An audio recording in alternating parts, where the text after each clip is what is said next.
Cada vez que tengo que ocupar el púlpito de nuestra iglesia en un domingo y tengo delante la congregación, pienso que hay muchas personas que han tenido serias dificultades a lo largo de la semana. Sé que hay muchas personas que han llorado mucho.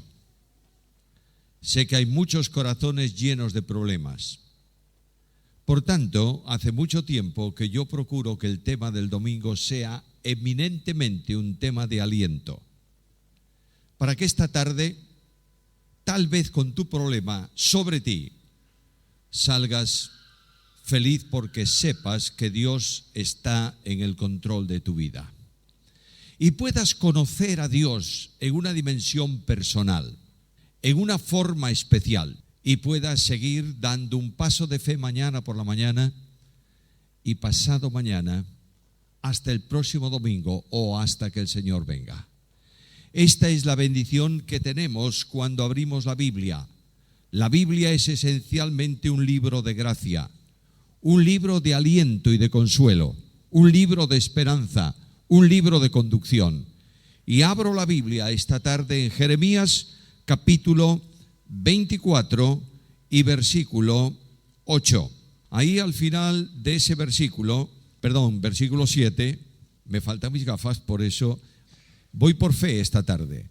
En el versículo 7 leo estas palabras: y les daré un corazón para que me conozcan, que yo soy Jehová, y me serán por pueblo y yo les seré a ellos por Dios, porque se volverán a mí de todo su corazón.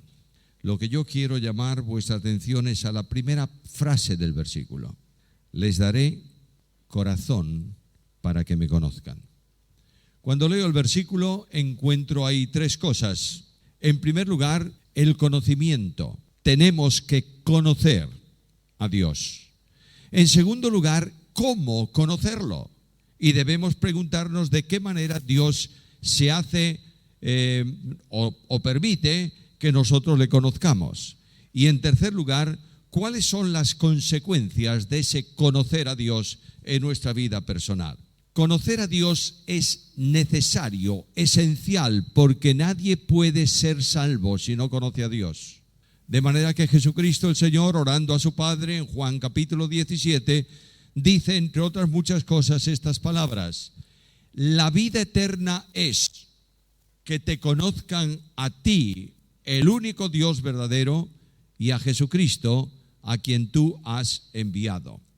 Nota que el término conocer en la Biblia no es tanto un asunto intelectual, sino un asunto vivencial.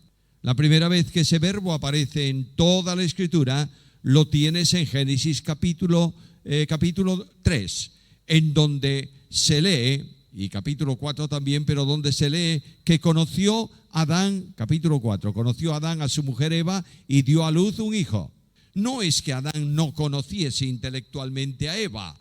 No sé cuánto tiempo habrán vivido antes de la caída, pero estoy absolutamente seguro que Adán oyó hablar mucho a Eva. Este conocer no tiene que ver con intelectualidad, sino que tuvieron una relación íntima y de esa relación nació un hijo. Por tanto, cuando en la Biblia Dios dice que me conozcan, les daré un corazón para que me conozcan, está hablando de relación, está hablando de intimidad, está hablando de vinculación. Cuando estudiamos ese tema de conocer a Dios en la Biblia, que es muy amplio, muy extenso, en primer lugar, la Biblia me hace advertencias negativas. Conocer a Dios no es asunto intelectual, porque en lugar de conocer tendríamos que usar el verbo saber. Es decir, yo sé quién es Dios. No es asunto intelectual, pero tampoco es un asunto religioso. Cuando leo el Sermón de la Montaña y llego al capítulo 7 del Evangelio según Mateo, ese sermón que es la ética del reino, por tanto es el modo de vida que yo tengo en que yo tengo que conducirme porque estoy en el reino, He sido liberado del poder de las tinieblas y trasladado al reino de su amado Hijo. Y ese sermón de la montaña que algunos enseñan enfáticamente que solo para el reino milenial venidero, es para ti y para mí hoy. Y cuando llegamos al final de ese capítulo, el Señor Jesús habla de un grupo de personas que dicen conocerle. Y dice que en aquel día alguno me dirá: Señor, Señor. ¿Saben de él? Nota que no dicen te conocemos. Dice Señor, Señor. Y hablan de cosas que hicieron en el nombre del Señor. Y dicen que echaron fuera demonios, etcétera, etcétera, etcétera. Predicaron el mensaje de Dios. ¿Y cuál es la respuesta de Cristo? Nunca os conocí. Indudablemente, ¿es que acaso Dios no conoce todo? Por supuesto. Pero no habla de una relación de conocimiento intelectual. Habla de una relación de vida. Nunca tuvisteis contacto conmigo, por tanto, no sois míos, y el destino vuestro es un destino de condenación. El asunto religioso tenemos que tener mucho cuidado con él, porque he dicho muchas veces a lo largo de este tiempo, permitidme reiterar esta verdad una vez más. Cuando estamos hablando de conocimiento de Dios, de relación con Dios, no hablamos de religión. Cristianismo no es religión. Y este es el error de muchas personas. Cristianismo es comunión, contacto, vinculación con Cristo. Cristianismo no es saber de Cristo para hablar de Cristo. Cristianismo es vivir a Cristo. De manera que Cristo se hace vida en cada uno de nosotros y el Espíritu de Dios reproduce a Cristo y nos conforma a su imagen para que el mundo crea, no solo por nuestro discurso, sino específicamente por nuestra vida. Por tanto, no es asunto religioso el que Dios dice en el versículo, les daré un corazón religioso. No, les daré un corazón para que me conozcan. La inutilidad de la experiencia religiosa es evidente en la Biblia. Si tú vas a la profecía de Isaías en el capítulo 1 y en el versículo 11 al 14, notarás que allí el Señor dice a su pueblo que está cansado de formas religiosas y dice que está cansado de sacrificios y que está cansado de fiestas solemnes y que está cansado de todo el aparato religioso de Israel. Y alguien podría decirle al Señor con mucho respeto, pero vamos a ver, ¿cómo puedes decir que estás cansado de todo esto si tú lo estableciste? ¿Acaso no fuiste tú el que decretaste en tu ley cómo había de hacerse el culto?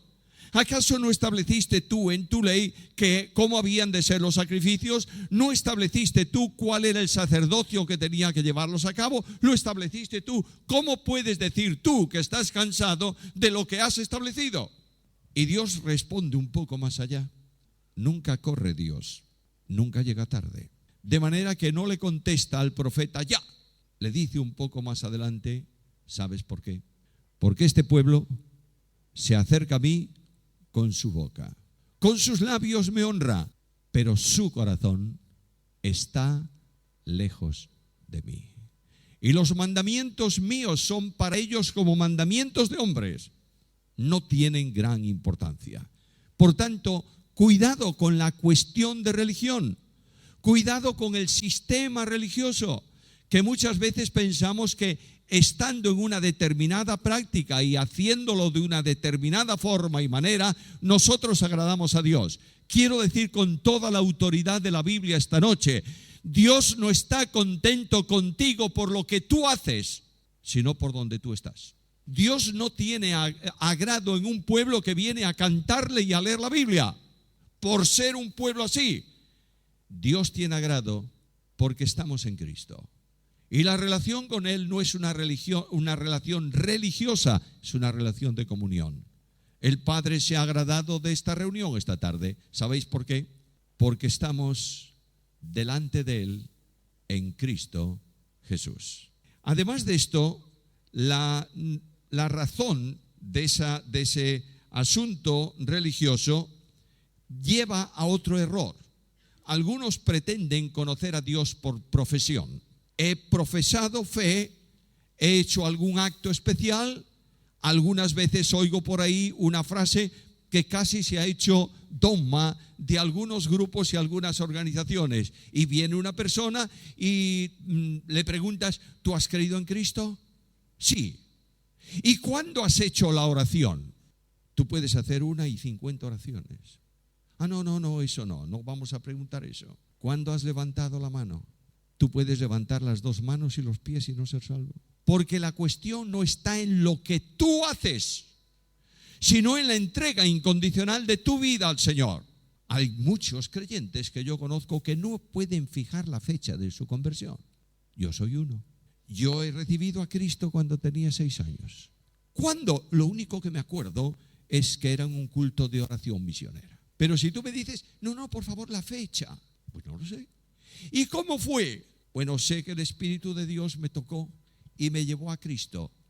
El pastor de la iglesia me ayudó a encontrarme con el Salvador, pero en ese encuentro conocí a Jesús.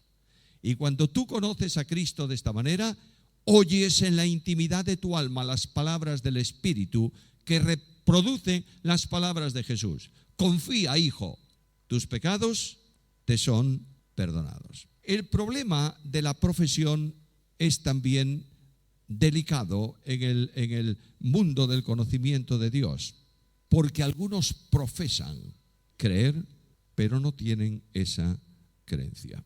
Hay personas que se llaman cristianos, nunca lo han sido. Conozco un hombre, está ya jubilado, que es uno de los grandes de la teología española, católico romano, uno de los hombres que tienen una autoridad específica en el mundo de la interpretación bíblica. Era el profesor más importante en la pontificia sobre Biblia. Conocía la Biblia, no te imaginas cómo. De manera que tú podías decirle, oye, dame un esquema de Sofonías. Y él te decía, capítulo 1 esto, capítulo 2 aquello. A veces hablábamos y yo le decía, sí, porque hay por ahí un texto que no me acuerdo dónde, que dice, y se lo repetía, y dice, me suena a Jeremías. Y estaba ahí. Un hombre que tenía la Biblia en la cabeza. Y un día yo estaba en la ciudad donde él estaba dando clases en la universidad y nos solíamos encontrar a menudo porque cada vez que yo voy a esa ciudad visito la biblioteca de la pontificia. Porque es una biblioteca que tiene más de 100.000 volúmenes. Y yo soy un ratón de biblioteca. De manera que me meto por ahí a ver qué es lo que encuentro. Pasaba por su despacho, me dice, hombre, ¿otra vez tú aquí? Y dije, sí, estoy. ¿Y estás qué? Bueno, tengo unas conferencias. Espérame que vamos a tomar un café. Y salimos los dos. Y cuando estábamos tomando el café, el hombre me dijo, ¿de qué vas a predicar? Le di el tema. Y me dijo, ¿tú crees todo lo que predicas? Y yo le dije, claro que sí. Si no, no lo predicaba. Y me dijo, te admiro, porque yo no creo el 70% de lo que enseño. No es cuestión de profesión. Ese hombre conocía la Biblia, pero no conocía al Dios de la Biblia. Ahora, cuando el problema de conocer intelectualmente trae otra consecuencia mala, Pablo dice que el conocimiento envanece. De manera que cuando tú dices, yo sé mucho acerca de Dios, estás en un problema muy serio. Te sientes superior a muchos. Nadie sabe nada como debe saberlo si cree que sabe. Una de las bendiciones que yo he tenido en mi vida es la presencia del doctor Francisco Lacueva en el tiempo de preparación bíblica mía. Este hombre era un hombre que a los 25 años tenía 2 doctorados. 25 años. Era predicador oficial en su tiempo del catolicismo, era predicador oficial de la Catedral de Tarazona, director del Instituto Pontificio, especialista en Cristología, especialista en espiritualidad trinitaria. Y un día terminábamos una clase en el seminario en Vigo y el doctor Lacueva me miró y me dijo, ¿cuánto sabemos de Cristología? Yo ni una palabra porque lo conocía bien. Me miró y me dijo, ¿sabes? Nos damos cuenta que no sabemos nada de Cristología. No es cuestión de saber que hincha, sino de conocer, de relación personal con el Señor. Ahora, conocer también es necesario, decía al principio, para salvación.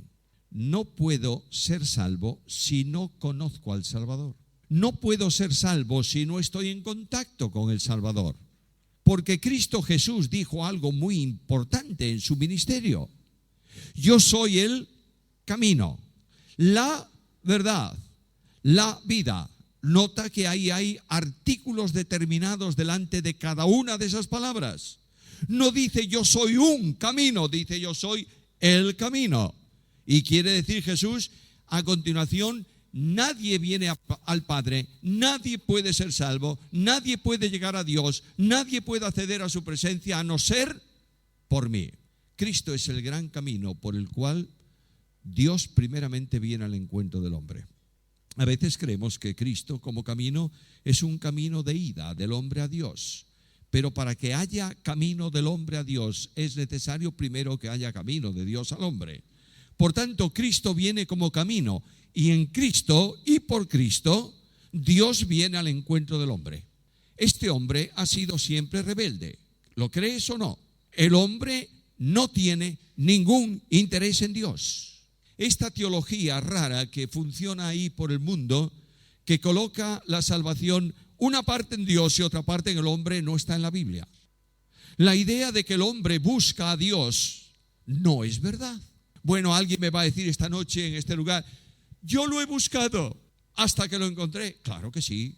¿Es verdad? Es verdad. ¿Tenías interés en buscarle? Por supuesto que sí. Pero cuando tú buscaste a Dios es porque primeramente Él te buscó a ti. Mira la Biblia, por favor, no me hagas caso a mí. Tú abres el libro de Génesis, el pecado. Y el hombre cuando peca, Adán cuando peca, se puso de rodillas delante de Dios y le dijo a Dios, aquí estoy, Señor, perdóname. ¿Lo hizo? ¿Qué hizo Adán? Se escondió.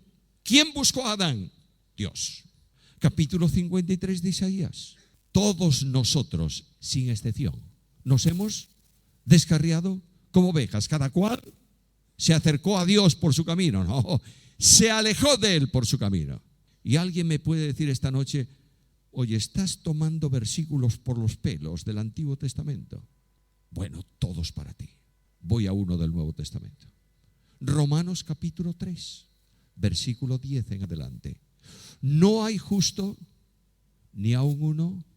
No hay quien entienda, no hay quien busque a Dios. Y porque el hombre no busca a Dios, es Dios que viene a buscar al hombre. Y en Lucas 19:10 lees estas palabras: el Hijo del Hombre vino para buscar y salvar lo que se había perdido. Hay un antiguo himno, no viejo himno. ¿Sabes la distinción que hay entre viejo y antiguo? Lo viejo tíralo, lo antiguo consérvalo.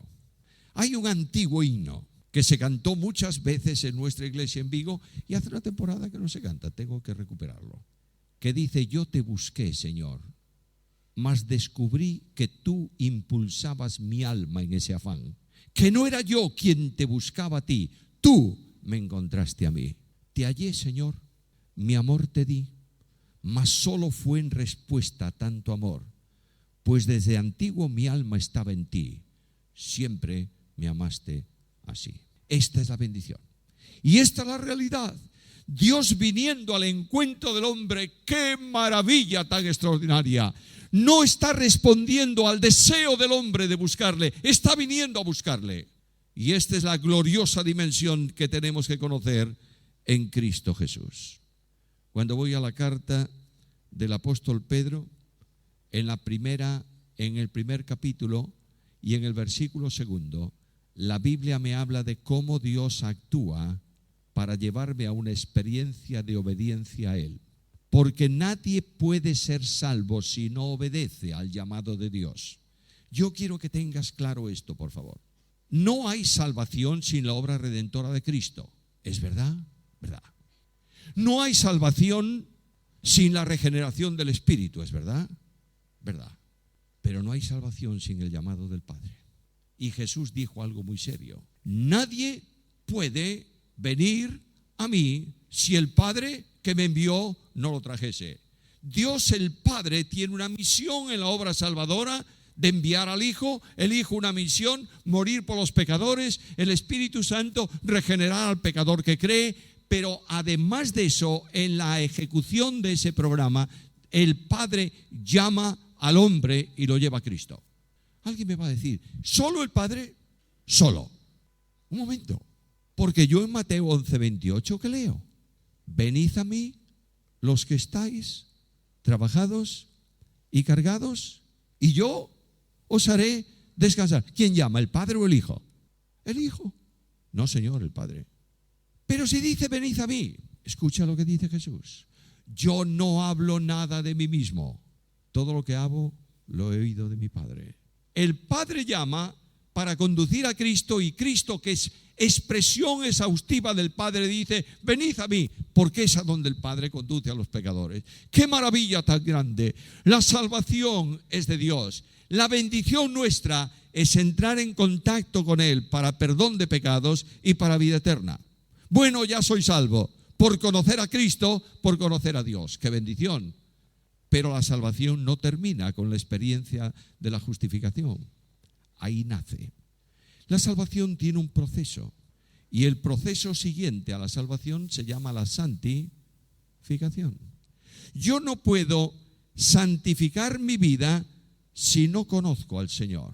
Mira por favor un momento la epístola de Pablo a los Colosenses, capítulo 2, versículos 12 y 13. Si sé que tenéis de memoria ese versículo. ¿Cuántas veces oís predicar de ese versículo?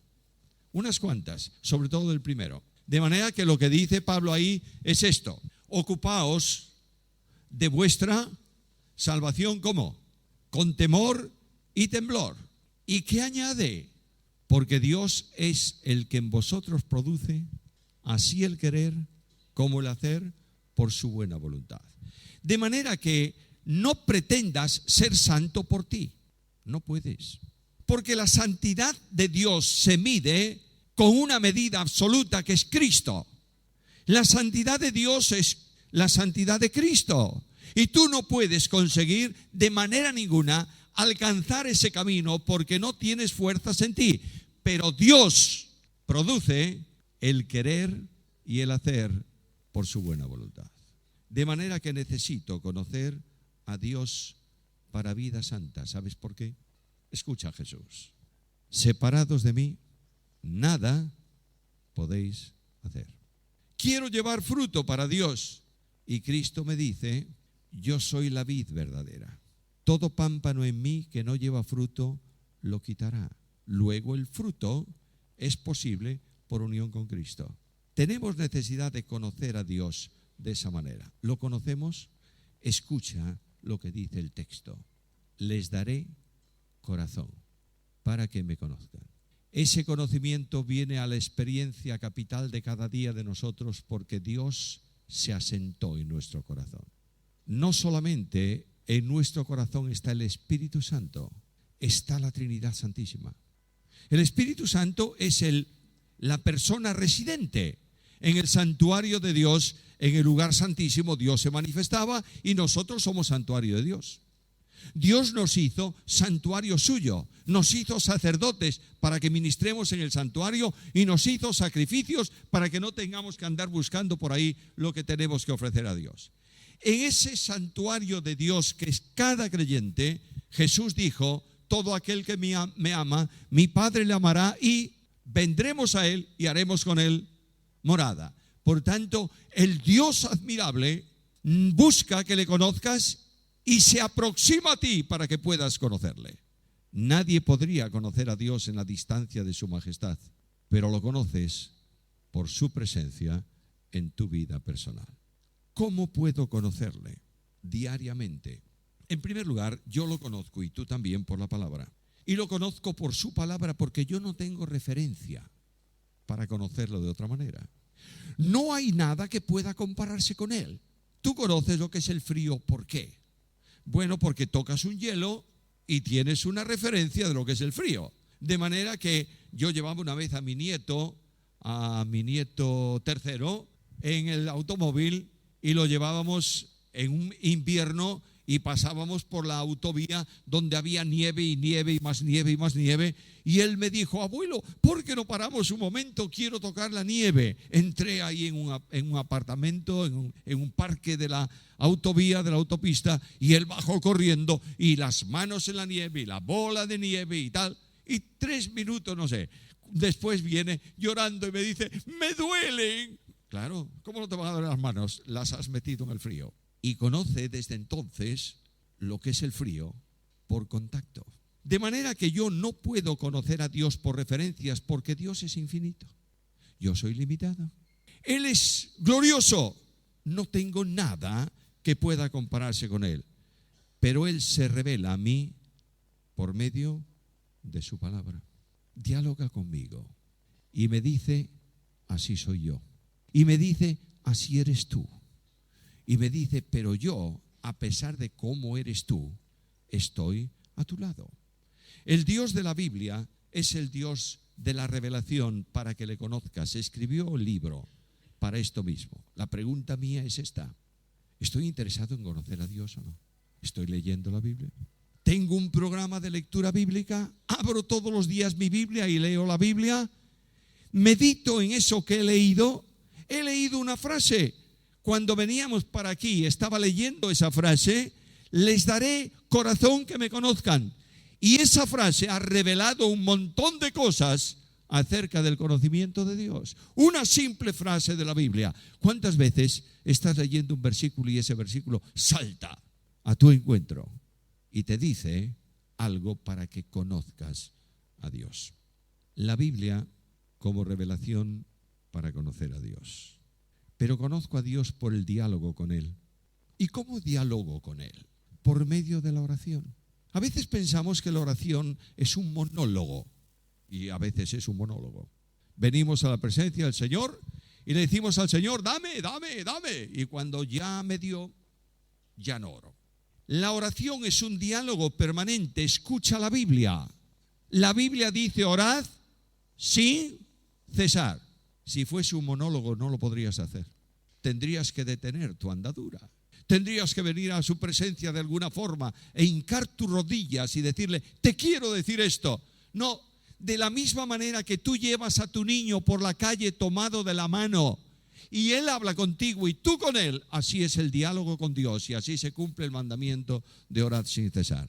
Que no haya nada, dice Dios, que interrumpa ese diálogo. Tú imagínate, por favor, que tú vas con tu hijo y tu hijo quiere decirte algo. Durante un trecho largo del camino, silencio. Y de pronto ese niño viene a ti y te dice: un momentito. Y tú te paras y él se pone de rodillas y junta las manos y cierra los ojos y te dice: papá, quisiera recibir algo que te voy a pedir. Tú dirías: este hombre está mal de la cabeza. Si ha venido en silencio todo el rato, ¿por qué hace esto ahora? Eso lo hacemos con Dios. Nos levantamos por la mañana, se cruza en nuestro pasillo de casa: ni buenos días. Eso sí, a la hora de la comida hay que orar la oración aprendida, siempre la misma. Y luego por la noche al acostarse: Señor, cuida nuestro descanso hasta mañana. No. Dios se revela cuando tú hablas con Él y Él responde siempre a la oración. Esa extraña idea de que Dios a veces no responde no está en la Biblia. Porque Cristo dice: todo lo que pidiereis al Padre en mi nombre, ¿qué? Lo hará.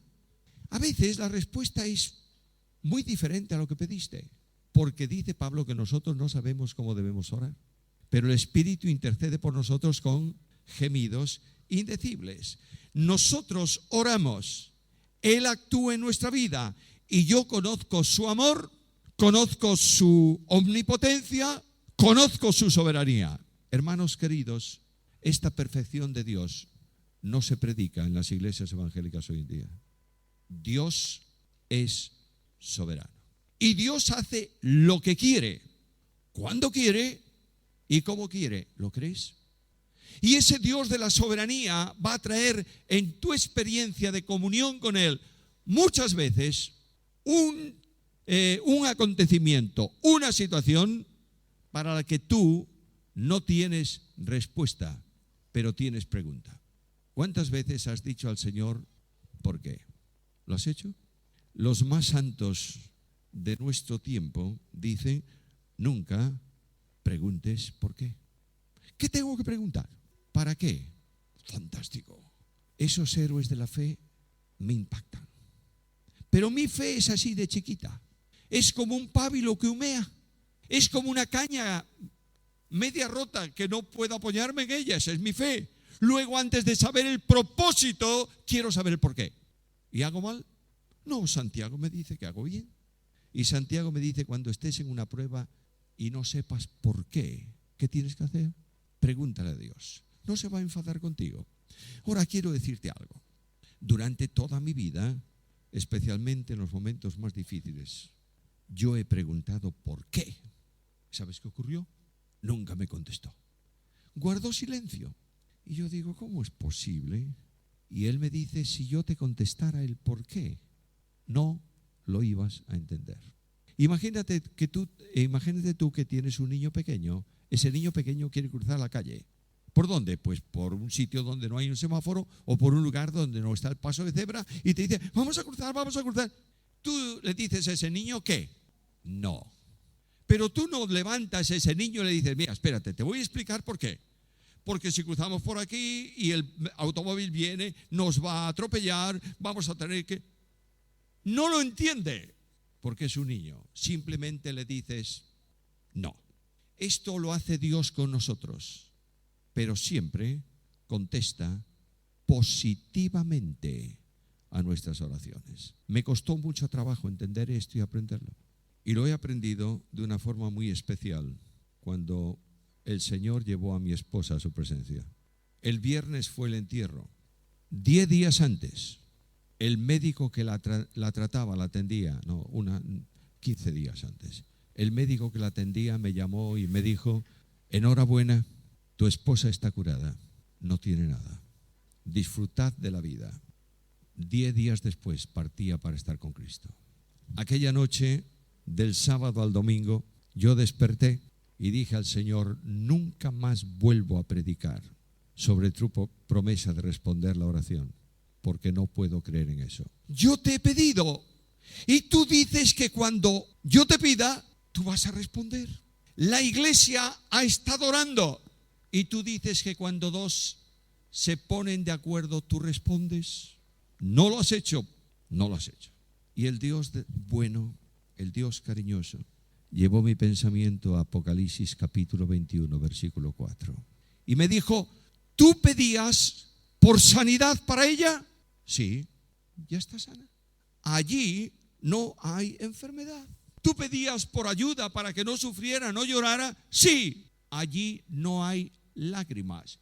Yo he respondido a tu oración mucho más de lo que tú has pedido. Y yo he aprendido que el Dios que conozco es el Dios del consuelo. No responde como yo oro, pero envía consuelo y gracia para cada uno de nosotros. Tú vas por la vida y en la experiencia de relación con Él vas conociendo a Dios. Leí un día una historia muy interesante, un libro bastante grueso, la historia de un muchacho en Alemania, un joven de 20 años en la universidad. Brillante estudiante de matemáticas, ejemplo de vida. Y además de esto tenía una voz formidable y en su congregación cantaba muchas veces el domingo por la mañana antes de la predicación. Un día se sentó en el aula, miraba en clase de matemáticas, miraba al encerado, a la pizarra y se movía permanentemente. Y el profesor de la materia, cuando terminó la clase, le dijo: oye, ¿qué te pasa? ¿Que te estás moviendo tanto en la clase? Y él le dijo: es que mire, desde hace un tiempecito, cada vez que me fijo y trato de centrar mi vista en un punto, veo dos imágenes. Y si me muevo, veo una sola. Y aquel hombre dijo: ven conmigo. Lo llevó al departamento de medicina de la universidad. El mejor neurocirujano lo atendió. Le hicieron exámenes. Y la semana siguiente lo llamaba el médico y le decía: tengo que darte una noticia que no es buena. Tienes un tumor en el cerebro que está tocando el nervio óptico. Hay que sacarlo, hay que operar. Pero quiero decirte que tiene alto riesgo la operación. Y es posible que quedes ciego. ¿Qué hacemos? Y el muchacho le dijo al médico: opere. Operaron al chico, sacaron su tumor Y 3 días después el médico vino con su equipo a donde él estaba acostado. Habían tenido que acceder por cierta parte del frente de la cara y tenía sus ojos envueltos. Y el médico dijo: voy a quitar las vendas y dime qué ves. Y el médico quitó las vendas y le dijo al chico: ¿qué ves? Y él dijo: no veo nada.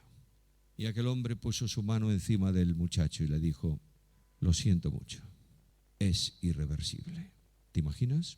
20 años y ciego. Aquel chico fue a su casa, su habitación estaba en el alto de la casa. Sus padres lo dejaron allí, pero sus padres subían de puntillas las escaleras. Y la historia dice que muchas veces le oían decir en la habitación: ¿por qué, Señor?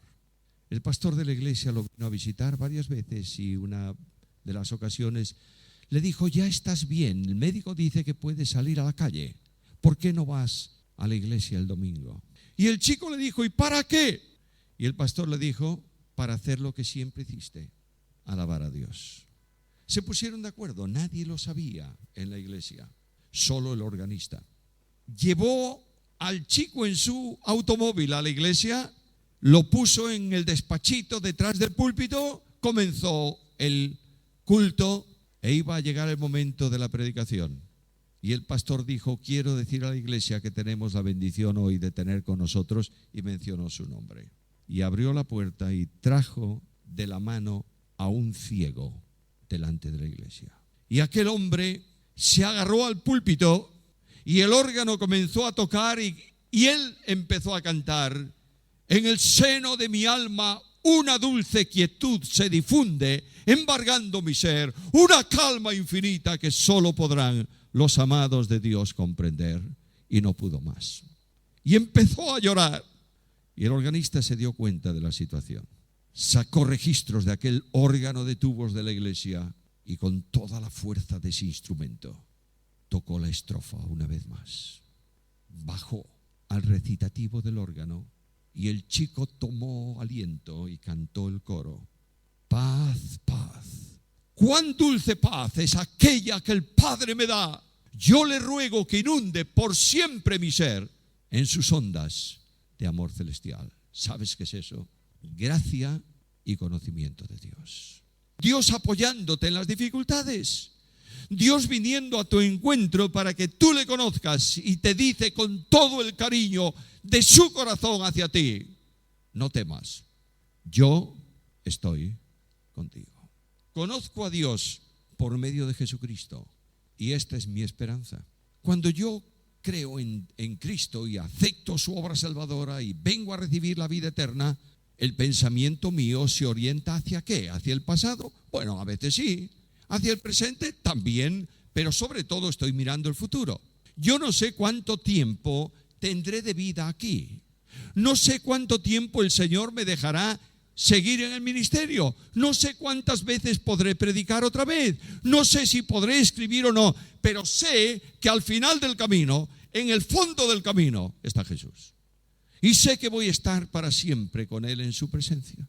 Y sé que no hay fuerza humana que pueda impedir, ni demonio que pueda estorbar mi relación con este Dios con quien voy a estar para siempre. Y siento una paz infinita. Y digo: gracias, Señor, porque me has dado un corazón para que te conozca. Ahí tienes al Señor revelando al Padre. Y ahí tienes un discípulo preguntando una tontería. La cruz delante, la cena tensa, el Señor: levantaos, vamos de aquí. Y de pronto Felipe, ¿qué le dice? Muéstranos al Padre. Y Jesús le dice: pero Felipe, vamos a ver, ¿cuánto tiempo hace que estoy con vosotros? Y aún me preguntas: muéstrame al Padre. El que me ha visto a mí, ha visto al Padre. ¿Tú tienes una relación vivencial con Cristo en tu experiencia de vida? ¿Conoces a Jesús? ¿Está presente en tu existencia? ¿Es luz en tu camino? ¿Es fuerza vital en tu vida? Si no conoces a Jesús, no puedes conocer al Padre. Cristo es el revelador de Dios. Cristo vino al mundo para que nosotros conozcamos al único y verdadero Dios. Cristo vino para hacer visible al invisible. Y Cristo vino para decirme cada momento de mi vida, de mi día, en cada instante: mira dónde estás. Y yo digo, ¿y dónde estoy, Señor? Estás en mi mano. La mano de Cristo es la mano de sustentación, la mano izquierda de Dios. ¿Por qué digo yo la mano izquierda de Dios? Porque es la mano, en figura, que sustenta. Para los maridos y mujeres, escuche el cantar de los cantares. Su izquierda esté debajo de mí y su derecha me abraza. Mano de sustentación. Pero sobre la mano de sustentación de Cristo, ¿quién podrá sacarme de ese lugar si la mano suya es la mano que creó el universo? Pero algo más. Sobre la mano de Jesús ha puesto su mano el Padre. Y Jesús dice, nadie podrá arrebatarme o sacarlas de la mano de mi Padre. De otra manera, la vida tuya discurre entre la mano de Cristo que te sustenta y la mano del Padre que te protege. Y un día este Padre admirable sabe que tú tienes necesidad de pasar por una experiencia de prueba y abre un poco los dedos de su mano y deja entrar la prueba. ¿En dónde pasas la prueba? En el mismo sitio donde estás, en la mano de Jesús. Y es esa mano de Jesús la que se coloca en tu espalda, espiritualmente hablando, como Juan en Patmos, y te dice, no temas, yo soy el que vivo y estuve muerto. Una ciudad alemana después de la Guerra Mundial, una orquesta sinfónica colosal en esa ciudad, un teatro maravilloso. Las bombas aliadas destruyeron la ciudad y el teatro cayó al suelo. Un viejito, primer violín de la orquesta, no encontraba trabajo. Claro, Alemania necesitaba brazos para manejar palas, no para hacer sonar violines.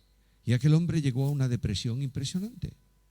Y decía al pastor, Dios se olvidó de mí. El pastor lo visitó un día en su casa, llevaba un estuche y un violín.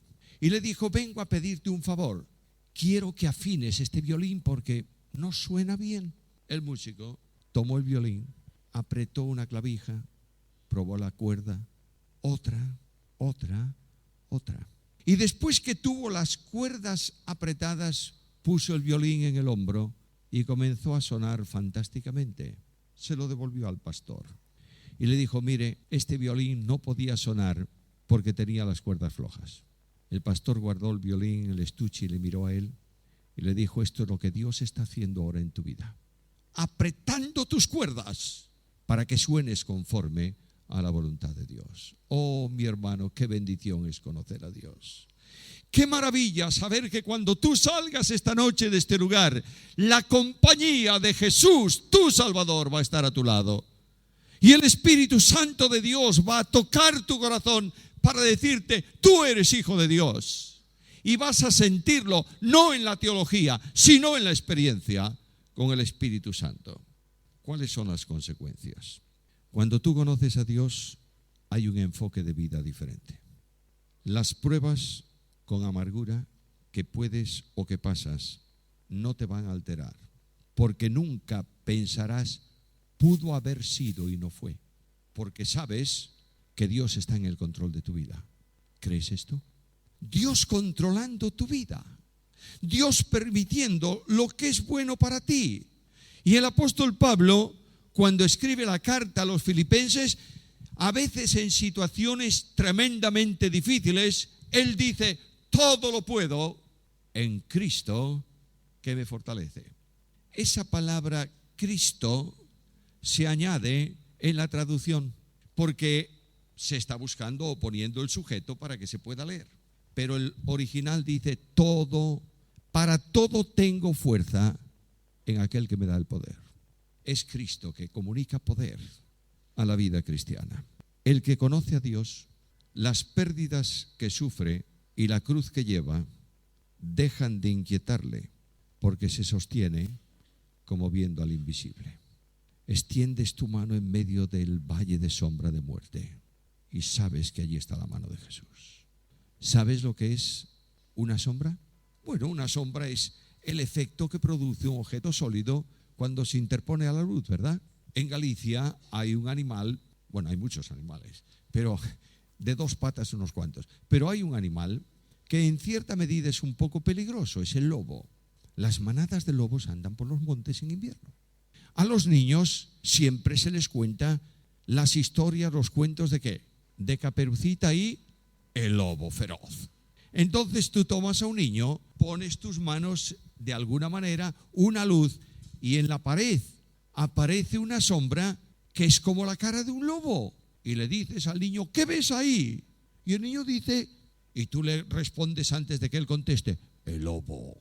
Y el niño, ¿por qué tiene miedo? Si es una sombra.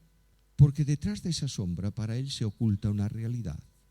Ahora, ¿cómo puedo yo superar una sombra? ¿Cómo puedo eliminar una sombra? Algunos me diréis apagando la luz, pero entonces no veo nada. Otros me diréis, ampliando la luz, aparecerá otra sombra. Escucha la Biblia. El que habita al abrigo del Altísimo morará bajo la sombra del Omnipotente. Tú tienes ahí un árbol en la calle, 12 de la mañana, sol fuerte, sombra. Y de pronto viene una nube y pasa por encima del árbol. Y la sombra de la nube elimina la sombra del árbol. Y aunque ande en valle de sombra de muerte, no temeré mal alguno, porque tú estarás conmigo. Tu vara y tu cayado me infundirán aliento. El Dios a quien tienes que conocer. Si no conoces a Cristo, no conoces a Dios.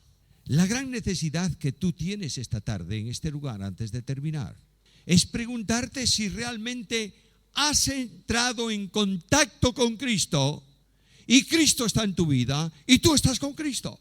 No te equivoques, por favor. El que no tiene a Cristo no tiene la vida.